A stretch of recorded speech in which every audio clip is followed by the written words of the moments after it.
രക്ഷാകർതൃത്വം ധന്യമായ ഉത്തരവാദിത്തമാണെങ്കിലും നമ്മൾ അതിൻ്റെ ആദ്യ പടിയായിട്ട് മനസ്സിലാക്കേണ്ടത് never compare one Child with another child.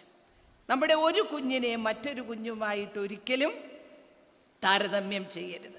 Never ബിലിറ്റിൽ our children, നമ്മുടെ കുഞ്ഞുങ്ങളെ പുച്ഛിക്കരുത്.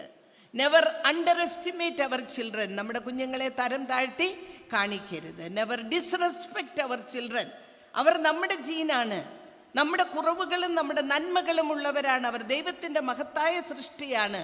അവരെ ബഹുമാനിക്കാതിരിക്കരുത്.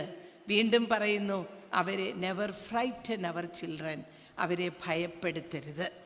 കുറേ കാര്യങ്ങൾ നമ്മൾ പറഞ്ഞു വരികയാണ്. അവരെ താരതമ്യം ചെയ്യരുത്, അവരെ പുച്ഛിക്കരുത്, അവരെ കൊച്ചാക്കി കാണിക്കരുത്. അതുപോലെ തന്നെ അവർ നല്ല അഭിപ്രായങ്ങൾ പറയുമ്പോൾ അവരെ മാനിക്കണം, അവരെ ഭയപ്പെടുത്തരുത്, അവരെ ബഹുമാനിക്കേണ്ടതുപോലെ ബഹുമാനിക്കണം.